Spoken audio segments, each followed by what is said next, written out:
ধর্ম মানে যাগযজ্ঞ, ধর্ম মানে অনেক জাঁকজমকপূর্ণ অনুষ্ঠান নয়। সুধীজন, ধর্ম মানে হাজার লক্ষ মানুষকে সংগঠিত করাও নয়। ধর্মের যা কিছু সব হচ্ছে আচরণে। সুধীজন, ভাগবত বললেন অনুষ্ঠান প্রয়োজন, ভাগবত বললেন হরিনাম সংকীর্তন প্রয়োজন, ভাগবত বললেন গুরুনাম সংকীর্তন প্রয়োজন, এবং সাধু সঙ্গে এই ভাগবত অমৃত সুধা আলোচনাও প্রয়োজন। কিন্তু যদি শুধুমাত্র এই অনুষ্ঠানে, কিন্তু সুধীজন শুধুমাত্র এই আলোচনা শ্রবণে, আর যদি শুধুমাত্র এই গুরুনাম সংকীর্তনে যদি এটা একমাত্র সীমাবদ্ধ থাকে, ভাগবত বললেন তাহলে ধর্ম কখনোই জাগৃত হবে না। ভাগবত বললেন ধর্ম কখনোই জাগবে না। কারণ সুধীজন, ধর্ম আচরণেই জাগরিত হয়। কারণ সুধীজন, ধর্ম বলায় অথবা ধর্ম এই যে ভাগবত শ্রবণে কখনো জাগৃত হয় না।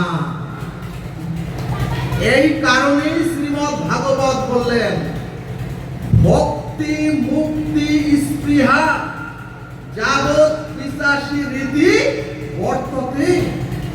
কি বললেন? ভাগবত বললেন জীবের দেহে লোভ আর জীবের দেহে ভোগ বাসনা থাকলেই জীবের জীবনে নেমে আসবে ভয়াবহ কর্মফল।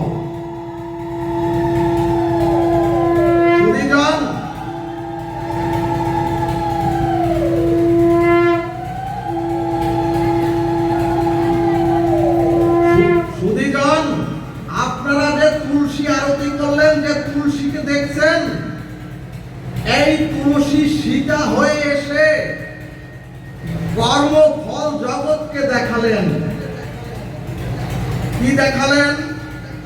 তুলসী দেবী দেখালেন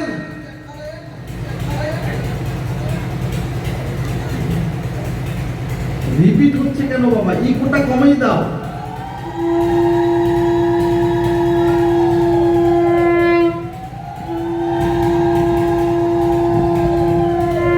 তুলসী দেবী দেখালেন সতীত্ব হরণের কর্মফল। সুধীজন, সীতা দেবী দেখালেন সতীত্ব হরণের কর্মফল আমাকেও পতি ছাড়া হয়ে। তুলসী দেবী দেখালেন আমাকেও রাজ্য ছাড়া হয়ে, আমাকেও বনবাসী হতে হয়েছে। অর্থাৎ সীতা দেবী দেখাচ্ছেন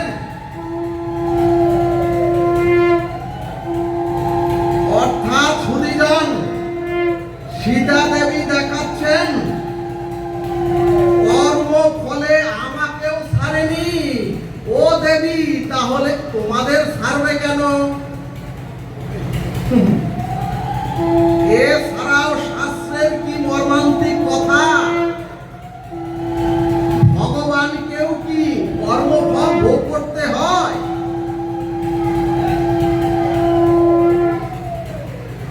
সুধীজন, এছাড়াও ভাগবতের কি মর্মান্তিক কথা! ভগবানেরও কি কর্মফল ভোগ করতে হয়? ভাগবত বললেন কর্তৃপক্ষকে একটু অনুরোধ করা যায়, ভাগবতকে বিঘ্নিত করা তো ঠিক নয়। সুধীজন, ভগবানকেও কি কর্মফল ভোগ করতে হয়? ভাগবত বললেন ওগো, ভগবানের কর্মফল নেই।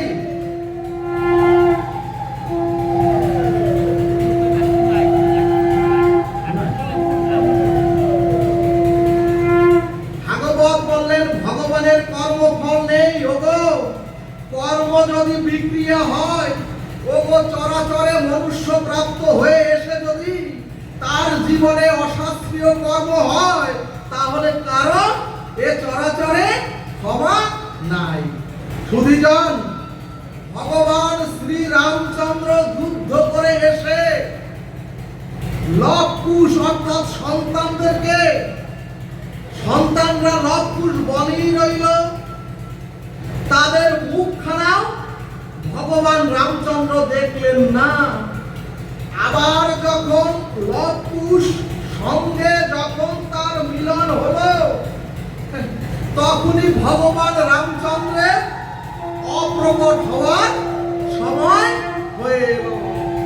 অর্থাৎ ভগবান রামচন্দ্র প্রভু, ভগবান রামচন্দ্র সারাটা জীবন বিষণ্ণতায় কাটালেন চরাচরে এসে। আর যে শঙ্কর, সুধীজন, আর যে শঙ্কর বিষ্ণুর দ্বারা তুলসী সতীত্ব হরণ করে যে শঙ্খচূড়কে বধ করলেন, সেই ভগবান শিবের কর্মফল তিনি প্রভু রামের দাসত্ব করার জন্য ভগবান শিব হনুমান হয়ে এসে তার দাসত্ব করলেন ভগবান রামের সারাটা জীবন। জয় নিতাই গৌর হরিবল। সুধীজন, দৃষ্টান্ত হলো কর্মফল কাউকে ছাড়বে না। এই কারণেই ভাগবত বললেন, ভক্তি মুক্তি স্পৃহা যাবৎ পিচাসী রীতি বর্ততে। অর্থাৎ সুধীজন, আপনার যদি ভোগ বাসনা আর লোভ থাকে, তাহলে মনুষ্য জীবনে নেমে আসবে কর্মফল। ভাগবত দৃষ্টান্ত দিলেন, সমাজের অপরাধ থেকে রক্ষা পাওয়ার জন্য আমরা এখন সিসি ক্যামেরা লাগাই। ঠিক তদ্রূপ মনুষ্য জীবনেও দুটো সিসি ক্যামেরা লাগাতে হবে, ভাগবত বললেন। আর মনুষ্য জীবনের সেই ক্যামেরা দুটো হচ্ছে বিবেক আর বিচার। বিবেক আর বিচার। সুধীজন, আমরা তো অনেকে সাধু হয়েছি, আবার অনেকে বৈষ্ণব হয়েছি। আমরা তো প্রত্যেকেই দীক্ষা শিক্ষা নিয়ে মালা তিলক গ্রহণ করেছি, কেউ কেউ রুদ্রাক্ষ গ্রহণ করেছি। কিন্তু সুধীজন, এখন ভাগবত বললেন, ওগো সিসি ক্যামেরা রূপ বিবেক বিচার দ্বারা আপনারা আপনাদের প্রত্যেকের ভিতরটাও দেখতে হবে। আমাদের মধ্যেও লোভ, অহংকার আর মোহ, এই তিনটি জিনিস আমাকেও প্রভাব ফেলছে কিনা। সুধীজন, চোরকে ধরবার জন্য অথবা সম্পদকে রক্ষার জন্য আপনারা ক্যামেরা লাগিয়েছেন, কিন্তু আপনাকে রক্ষার জন্য, নিজেকে রক্ষার জন্য আপনার বিবেক ক্যামেরা লাগিয়ে দেখুন আপনার মধ্যে লোভ আছে কিনা। সুধীজন, শাস্ত্র ভাগবত বললেন, সমস্ত পাপের পিতার নাম হচ্ছে লোভ। সুধীজন, অধ্যাত্ম রামায়ণ দৃষ্টান্ত দিলেন। একটি নিরীহ কুকুর হেঁটে যাচ্ছিলেন মন্দিরের কাছ থেকে শান্তভাবে, কিন্তু মন্দিরের এক পুরোহিত দুষ্টামি করে মন্দির থেকে একটি ইটের টুকরা ওই কুকুরের গায়ে ছুঁড়ে মারলেন। ভক্তগণ, কুকুরটি আঘাতপ্রাপ্ত হয়ে রঘুপতি রামচন্দ্রের কাছে গিয়ে বললেন, প্রভু বিচার চাই। সুধীজন, ভগবান রামচন্দ্র কুকুরটিকে ডেকে বললেন, পূজারী তোমার কোনো ক্ষতি করেছিল? ও পূজারী, তোমার কোনো কুকুরটি ক্ষতি করেছিল? তাহলে ওকে মারলে কেন? এটা তো তুমি অন্যায় করেছো। সুধীজন, এবং ভগবান রামচন্দ্র পূজারীকে দোষী সাব্যস্ত করে কুকুরের কাছে জিজ্ঞেস করলেন, বলতো তো দোষী সাব্যস্ত হয়েছে এবং ওর দোষ স্বীকার করেছে। এখন ওর কি বিচার হওয়া উচিত? সুধীজন, কুকুরটি বলল, প্রভু, উনি তো এখন ছোট সাধারণ মন্দিরের পুরোহিত বা পূজারী, এখন ওনাকে একটি বড় ধাম বা কোনো মঠের মহন্ত, বড় মহন্ত করে দিন। সুধীজন, রামচন্দ্র হেসে বললেন, হে কুকুর মহাশয়, এতে তো ওর অনেক আরো পুরস্কার হয়ে গেল, কারণ ও ছিল ছোট পূজারী, এখন তো ও বড় মঠের মহন্ত হয়ে যাবে। তখন কুকুরটি বলল, প্রভু, আমি ওটাই চাইছি, ওটাই ওর প্রকৃত সাজা। সুধীজন, এবার কথাটির দিকে একটু কৃপা করে ধ্যান দিন। কুকুরটি বলছে, প্রভু, আমি গত জন্মে এক রাধা মাধবের মন্দিরের পূজারী ছিলাম। কুকুরটি বলছে, এবং পূজারীরা, সাধু সন্তরা যা দিতেন সব আমি ভগবান আর গুরুদেবের সেবা পূজায় লাগিয়ে, আমি সেবা পূজায় লাগিয়ে সকল ভক্তদের মধ্যে সেই প্রসাদ বিতরণ করতাম। সুধীজন, কিন্তু একবার, কুকুরটি বলছে, প্রভু, কিন্তু একবার এক বয়ং ঘৃত আসলো, আর ওই ঘৃত কৌটা দেখে আমার ওই ঘৃতর প্রতি আমি লোভাতুর দৃষ্টি দিলাম। আর লোভাতুর দৃষ্টি যেই পড়ল, পরের দিন ওই কৌটা, ঘিয়ের কৌটা আমি বাড়িতে নিয়ে আমার স্ত্রী সন্তানকে নিয়ে আমি খুব মজা করে খেয়েছিলাম। এবং প্রভু, সেই যে আমি ঘৃত মজা করে খেয়েছিলাম, সেই জন্যই সেই পাপী এই জন্মে আমাকে, দেখুন, আমাকে কুকুর হয়ে এই জন্মে আমাকে জন্মাতে হয়েছে। বলো না গো, রাধে রাধে। ঠিক তদ্রূপ ওই পূজারীও যখন মহন্ত হবে বড় মঠে, আর এই স্বভাব ওর মধ্যে যখন থাকবে, ওর এই পরিণতির সাজা ভোগ করতে হবে। এই জন্যই আমরা যারা মঠ মন্দিরে থাকি, আর আমরা যারা মঠ মন্দিরের কোন ধর্মীয় কমিটিতে থাকি, ভাগবত বলছেন, আর যারা বিশ্বাস করে আমাদের হাতে গুরু গোবিন্দকে সেবার জন্য অর্থ, ফল, টাকা করি দেয়, ভাগবত বলছে, ওগো, ওই টাকা পয়সা অথবা ওই দ্রব্যগুলো যদি কখনোই মনের ভুলেও তোমরা যদি নিজের ভোগে লাগাও, যদি কখনো লাগাবেন না, কারণ এর পরিণতি খুবই ভয়াবহ হয়। এই কারণেই ভাগবত বললেন, লোক মানুষকে কর্মফলের শেষ পরিণতিতে নিয়ে যায়। দ্বিতীয় বললেন মোহ। সুধীজন, আপনারা শুনতে পান কিনা? ভক্তগণ, বেদাদি শাস্ত্র বললেন, ভগবান থেকে, ওই শ্রী গুরুদেব থেকে যদি সংসারে আপনার কারো প্রতি মোহ বেশি জন্ম নেয়, যদি ভগবান থেকে, গুরুদেব থেকে যদি সংসারের কারো প্রতি আপনার মোহ বেশি জন্ম নেয়, জানবেন আপনিও কর্মফলে জালে ভেসে গিয়েছেন। জয় নিতাই গৌর হরিবল।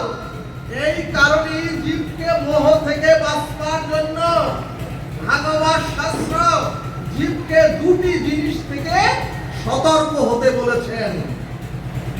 একটি হলো নারী, আর দ্বিতীয় হলো সম্পদ। সুধীজন, ভক্তগণ, ভাগবত বলছে, পুরুষ থাকবে নারীর প্রতি সতর্ক, আর নারী থাকবে পুরুষের প্রতি সতর্ক। ভাগবত বললেন, হোক সে আপনার একান্তই গুরুবন, হোক সে আপনার নিকটতম কোনো বোন, তবুও অধিক সময় মোবাইলে অথবা কখনোই অধিক সময় তার সাথে একান্তে কথাবার্তা বলবেন না। ভাগবত বলছে যদি অধিক সময় মোবাইলে অথবা কথাবার্তা বলেন, আপনার ওনার প্রতি মোহ চলে আসতে পারে। এমনকি সুধীজন, কোন নারীর সঙ্গে অধিকক্ষণ পুরুষের কথা বলা অথবা কোন পুরুষ যদি কোন নারীর সঙ্গে সুখ দুঃখের অনেকক্ষণ আলাপ করে অথবা সুখ দুঃখের ভাব বিনিময় করে, ভাগবত বলছে তাহলে আপনাদের জীবনেও মোহ তৈরি হতে পারে।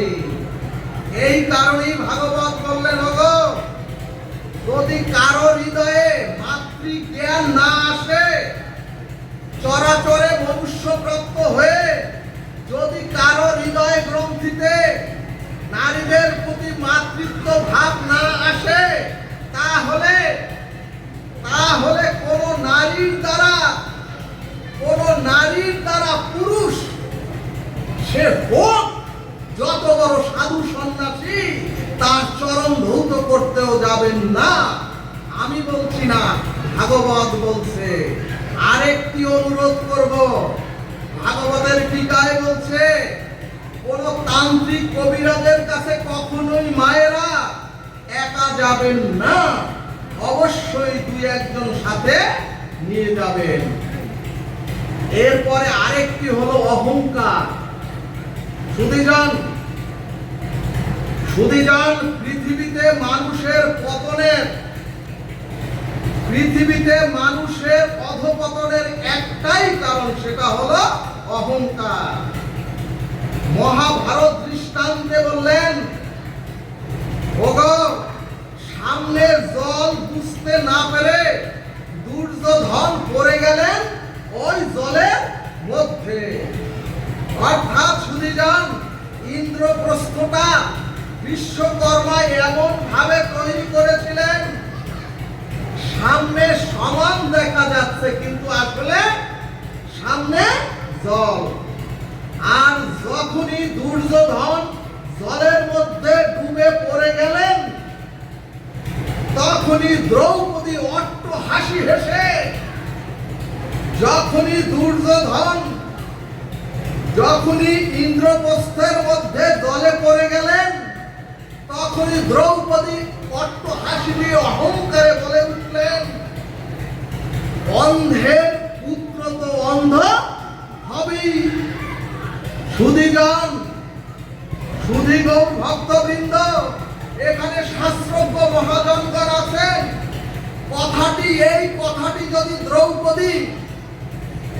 কথাটি যদি মাগা দ্রৌপদী ওখানে না উচ্চারণ করতেন অহংকারে,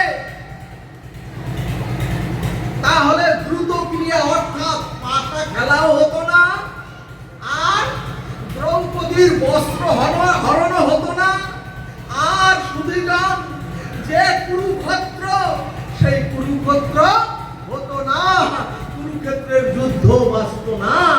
জয় নিতাই গৌর হরিবল। ভক্তগণ, আবার ওই দুর্যোধনকে ভগবান নিজে, গোবিন্দ যখন নিজে পত্র দিয়ে নিজে গিয়ে আত্মসমর্পণ করে শ্রী গোবিন্দ বললেন দুর্যোধনকে, ও দুর্যোধন, এ সমস্ত ভূভারত তো তোমার, তাহলে তোমার যে ভাই, ওই 5 ভাইকে শুধু 5টি গ্রাম দিয়ে দাও। কিন্তু সুধীজন, দুর্যোধন দম্ভে অহংকারে বলে উঠলেন, কি বলে উঠলেন? বিনা যুদ্ধে নাহি দেব সুচাগ্র মেদিনী। ভক্তগণ, কত বড় অহংকারী কথা!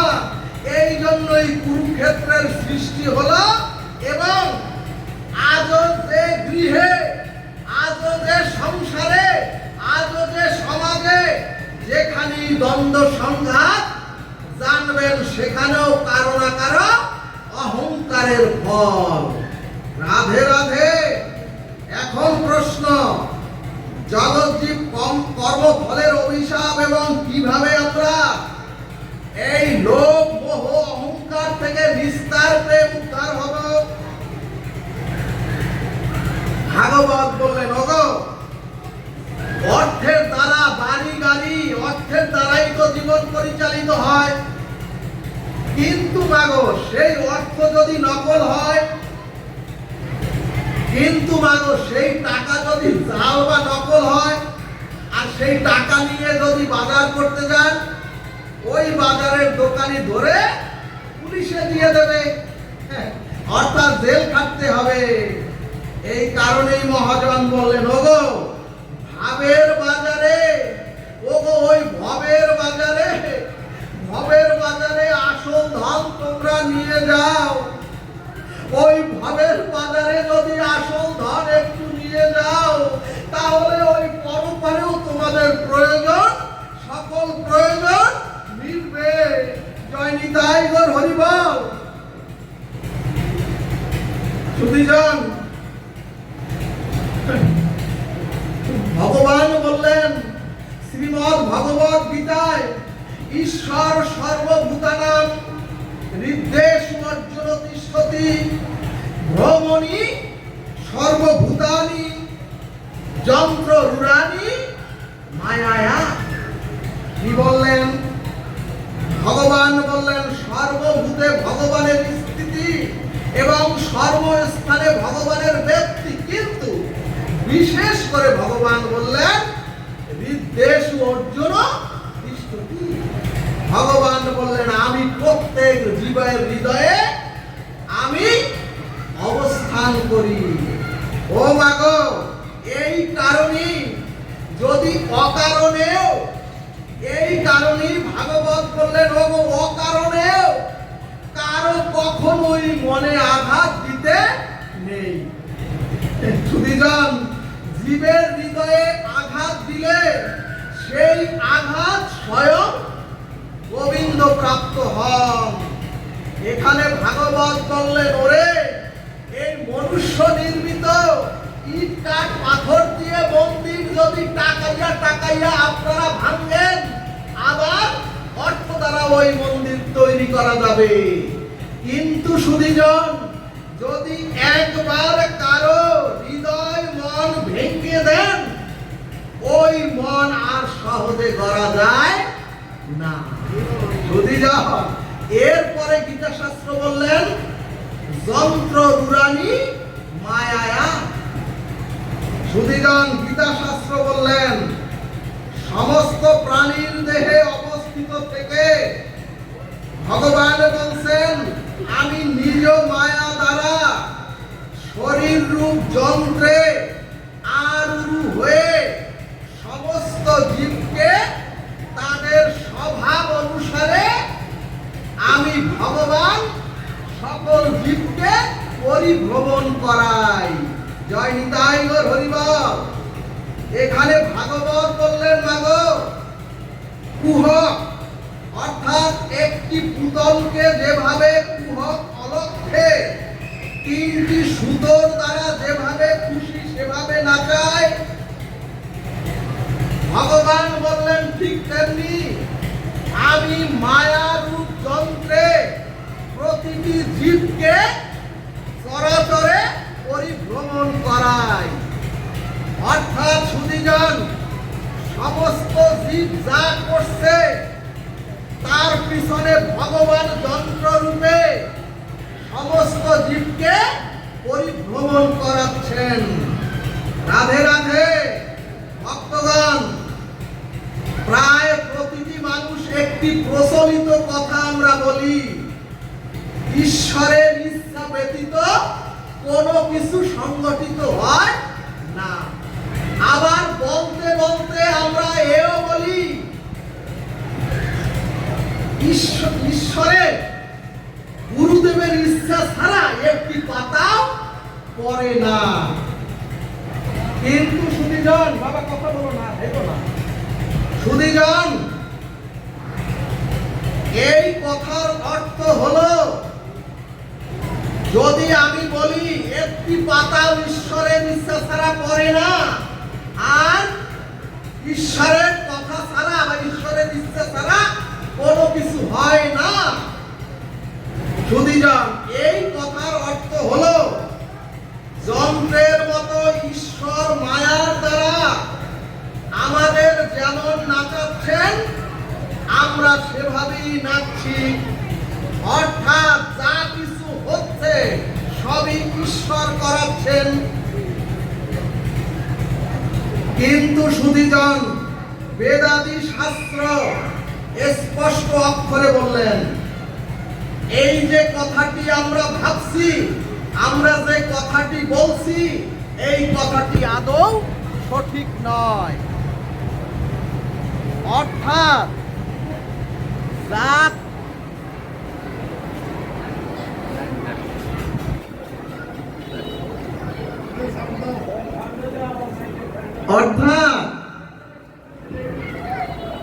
শুধিজন, আমরা তো ভাবি বা আমরা বলি ঈশ্বর যা কিছু হচ্ছে সব ঈশ্বর করাচ্ছেন, কিন্তু বেদাদি শাস্ত্র বললেন এই কথাটা আদৌ সত্য নয়। ভাগবতে কেন আসতে হয় মাগো? অর্থাৎ যা কিছু হচ্ছে সবই ঈশ্বর করাচ্ছেন, এই কথাটি আমরা যারা মনে করি আর যারা বলি কথাটি ঠিক নয়। ভাগবত সিদ্ধান্তে দিলেন ঈশ্বর যা করান তাই যদি আমরা করি, গোবিন্দ যা করান তাই যদি আমরা করি, তাহলে শাস্ত্রে শুধু লেখা থাকতো, বেদাদি শাস্ত্রে লেখা থাকতো ঈশ্বর যা করান তাই হয় এবং তোমরা তাই মেনে নাও। কিন্তু শুধিজন, বেদাদি শাস্ত্র সিদ্ধান্তে বললেন একটা হচ্ছে বিধি আর একটা হচ্ছে নিষেধ।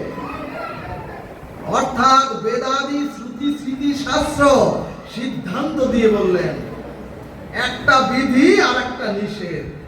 এখন প্রশ্ন, ঈশ্বর যদি সবই কিছুই করান তাহলে কেন সকল শাস্ত্র বিধি নিষেধ দিয়ে বললেন? শুধিজন, যদি ঈশ্বরই সব করান তাহলে শাস্ত্র বিধি নিষেধ দিয়ে কেন বললেন একটা করণীয় কর্তব্য আর একটা অকরণীয় নিষেধ? ভগবান তো অক্ষর ব্রহ্ম রূপে শাস্ত্রে প্রকাশ হয়েছে। ভাগবত বললেন যদি ঈশ্বর যন্ত্রের মতো আমাদের দ্বারা সবকিছুই করান তাহলে তো স্বর্গ নরক থাকার কথা ছিল না।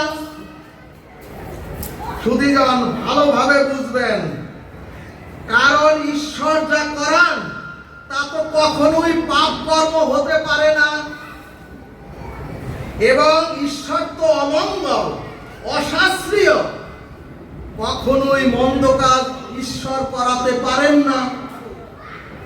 এরপরে ভাগবত মজার কথা বললেন, ওগো যিনি কর্ম করেন তিনি তো সেই কর্মের ফল ভোগ করেন, অন্য কেউ তো সেই কর্মের ফল ভোগ করে না।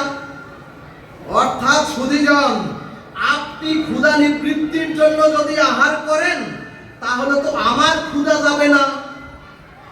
তাহলে ভক্তগণ, ঈশ্বর যদি সমস্ত কর্ম করান তাহলে কর্মফল তো ওই ঈশ্বরই ভোগ করবেন। তাহলে কর্মফল আপনি আমি আমরা ভোগ করতে যাব কেন? শুধিজন, ভগবান তো বলে দিয়েছেন সর্বভূতানি যন্ত্র রূঢ়ানি মায়া, অর্থাৎ আমি মায়ার দ্বারা যন্ত্রের মতো জীবকে পরিচালিত করি। এখানে ভাগবত দৃষ্টান্ত বললেন। শুধিজন, এই যে ইলেকট্রিক পাখা, এই পাখা আছে কিন্তু যদি সুইচও আছে, কিন্তু যদি বিদ্যুৎ না থাকে, পাখা থাকতেও সমস্ত তার থাকতেও সুইচ থাকতেও পাখা চলবে না। এরপরে চৈতন্য ভাগবত বললেন একটি শিশু তার খেলনা পুতুলকে খুব ডিগবাজি খাওয়াচ্ছিল, কিন্তু পুতুলটি ডিগবাজি খাওয়া বন্ধ করে দিল। ভাগবত বললেন ওই পুতুলের মধ্যে ব্যাটারিটা শেষ হয়ে গিয়েছে।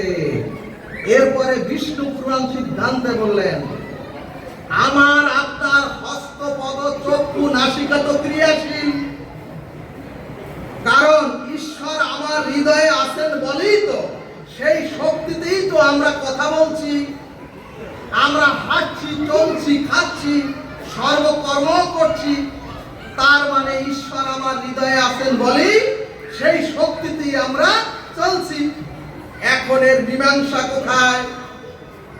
এর মীমাংসা আচার্যগণ ভাগবতে লিখলেন সবার উপরে হলে ওই পরমাত্মা, এবং পরমাত্মার পরম স্বরূপে হলেন আনন্দ ঘন সচ্চিদানন্দ প্রেম ঘন বিগ্রহ শ্রী ভগবান।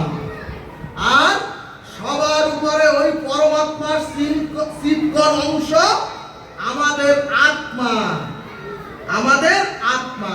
শুধিজন, ওই পরমাত্মার জ্যোতি শক্তি, ওই পরমাত্মার জ্যোতি শক্তি প্রতিফলিত হচ্ছে আত্মাতে, আত্মাতে, এবং আত্মা থেকে পরমাত্মার জ্যোতি শক্তি প্রতিফলিত হচ্ছে বুদ্ধিতে, বুদ্ধি থেকে ওই পরমাত্মার জ্যোতি শক্তি প্রতিফলিত হচ্ছে আমাদের মনে, মন থেকে সেই জ্যোতি শক্তি প্রতিফলিত হচ্ছে সমস্ত ইন্দ্রিয়তে, এবং সকল ইন্দ্রিয় তখন ওই শক্তির দ্বারাই ক্রিয়াশীল হচ্ছে।